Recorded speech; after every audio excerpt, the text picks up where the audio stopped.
오늘 헌법재판소에서 탄핵심판 16차 변론이 진행됐습니다. 마지막 증인신문이 있었고요. 원래 2월 24일로 예정했던 최종 변론 기일은 27일로 연기해 준 상태라고 합니다. 자, 오늘 탄핵심판 이야기 더불어민주당 박범계 의원에게 들어봅니다. 박 의원 안녕하세요. 네, 안녕하세요. 네. 이 27일로 늦춰준 거는 그래도 대통령 측 요구사항을 일부 받아들인 겁니까? 그렇다고 봐야 되겠습니다. 지난번 24일로 변론 종결일을 예고를 했는데요. 예. 그 뒤에 김평호 변호사님, 또 정기승 전 대법관, 또 이동업 전 헌법재판관 이런 분들이 붙으면서 여러 무리한 요구들을 했는데 그래도 예. 헌재가 나름 지혜를 발휘해서 27일로 변론 종결일을 연기를 해줬습니다. 그러니까 며칠 연기하면서 대통령 측 요구는 받아들이되 3월 13일 이전 선고하겠다라는 입장은 변함이 없는 이렇게 해석하면 되겠습니다. 물론입니다. 예. 네. 그리고 대통령이 직접 출석할지 여부를 오늘까지 밝히라고 했는데 아직도 결론이 안 왔다고요? 26일까지 밝히라고 했습니다. 27일로 변론 종결일을 고지하면서 예. 그 전날까지 대통령 출석 여부를 밝히라고 했고요. 예. 대통령 측 대리인들은 논의해서 아직 결론 나지 않았습니다. 논의해서 알려드리겠다 이렇게 했습니다. 왜 그렇게 결론을 못 내리고 있다고 보세요? 마지막 카드니까요. 그러니까 27일 변론 종결일을 헌재가 강력한 의지로 고수를 할 겁니다. 그러면 그 날짜에 대통령의 출석 여부, 사실은 헌재 재판관들이 신문하고 또 국회 측 변호사들이 신문을 할 때 대통령이 이걸 막아낼 수 있을 것인가, 이 부분이 가장 고민스러울 것입니다. 예. 그리고 오늘 대통령 측 변호인단들이 대단했다면서요? 거의 판을 깨자는 수준이었죠. 어떤 일들이 있었습니까? 상상할 수 없는 일들이 벌어졌는데요. 일단 주심 재판관인 강일원 재판관에 대한 막말을 했습니다. 뭐라고요? 무슨 국회 측 수석 대리인이다. 이 정도면 거의 막가자는 건데요. 네. 당연히 헌법재판소는 빛의 속도로 이 신청을 기각을 했습니다. 기피 신청했다가 기각당한 거죠. 예, 바로 말도 안 되는 소리 하지 마라 이런 얘기인데요. 예. 또 하나는 이정미 대행이 아주 직설적으로 말씀을 했는데요. 지난번 재판 기일에 재판장한테 헌법재판관식이나 되는 이런 표현을 썼지 않습니까? 네네. 그 부분에 대해서 재판장에 대한 모욕적 언사다. 심지어 사퇴질까지 했지 않느냐.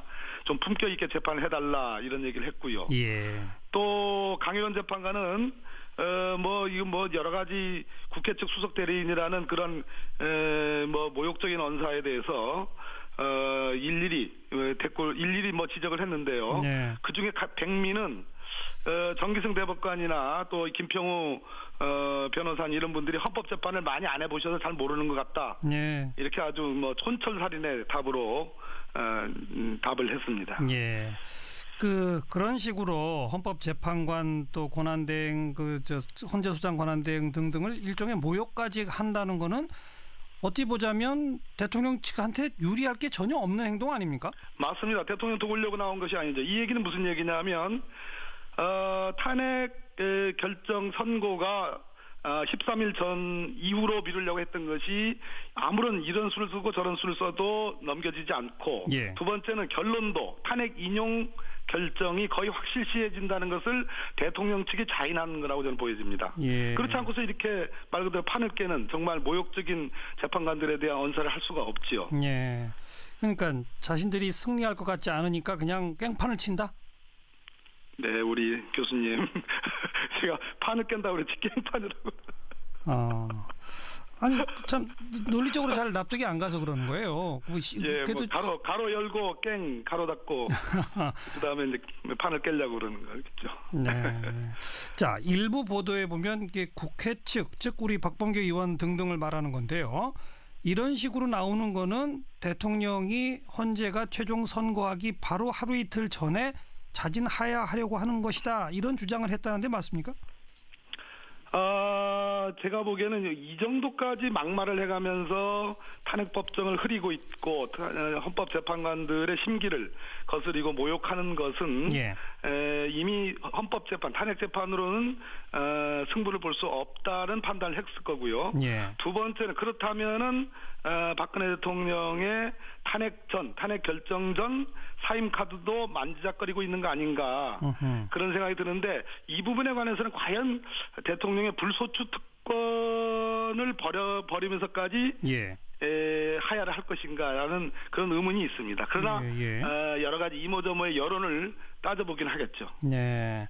그런데 징계 절차가 진행 중에는 일반 공무원들은 사표를 내도 수리가 안 되잖아요. 안 되죠. 임명권자가 못하게 돼 있습니다. 그런데 대통령은 지금 현재 대통령에 대한 징계 절차 아닙니까? 일종의. 맞습니다. 그런데 그 과정에 자진 하야는 해도 되는 거예요?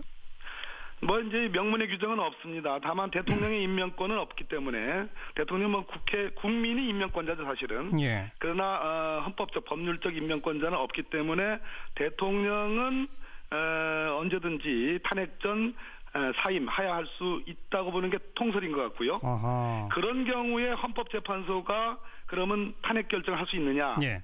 이 문제에 대한 여러 논란이 있습니다만 이번 국정농단은 워낙 엄중하기 때문에 적어도 각하를 하더라도 심판 대상이 없어졌죠. 대통령이. 각하를 하더라도 이유 중에는 반드시 후대의 귀감을 삼기 위해서라도 역사적인 기록을 위해서라도 이유 중에는 탄핵 사유에 대한 저는 언급이 있을 거다. 언급이 있어야 된다. 있을 것이다. 이렇게 기대하고 있습니다. 알겠습니다. 자, 이제 뭐 다 결정이 된 거네요. 27일 마지막 변론이고 그날 대통령이 나올지 안 나올지는 26일 돼봐야 알 것 같고. 그렇습니다. 그리고 선고는 아마 3월 초순 정도에 가능할 것이다. 이 말씀. 3월 10일에서 13일 둘 중에 하나 거라고 생각합니다. 그나저나 내일 국회 본회의 있죠? 네네. 특검 연장법 가능합니까? 유일한 방법은 정세균 국회의장님의 직권상정인데요. 이것을 이제 국가적 비상사태로 볼 수 있을 것이냐의 문제인데 저는 그렇게 해석할 수 있다고 봅니다. 그러나 그거 말고도 요모조모로 아무튼 어떤 요모조모 여러 국리를 지금 하고 있습니다. 특검 연장이 가능하도록 한번 좀 지켜봐 주십사는 말씀드립니다. 근데 제가 딱 그 질문하니까 크게 한숨부터 쉬시는 걸 보니까 쉽진 않은 것 같고. 쉽지 않은 문제입니다. 알겠습니다. 지켜볼게요. 고맙습니다. 네, 감사합니다. 더불어민주당 박범계 의원이었습니다.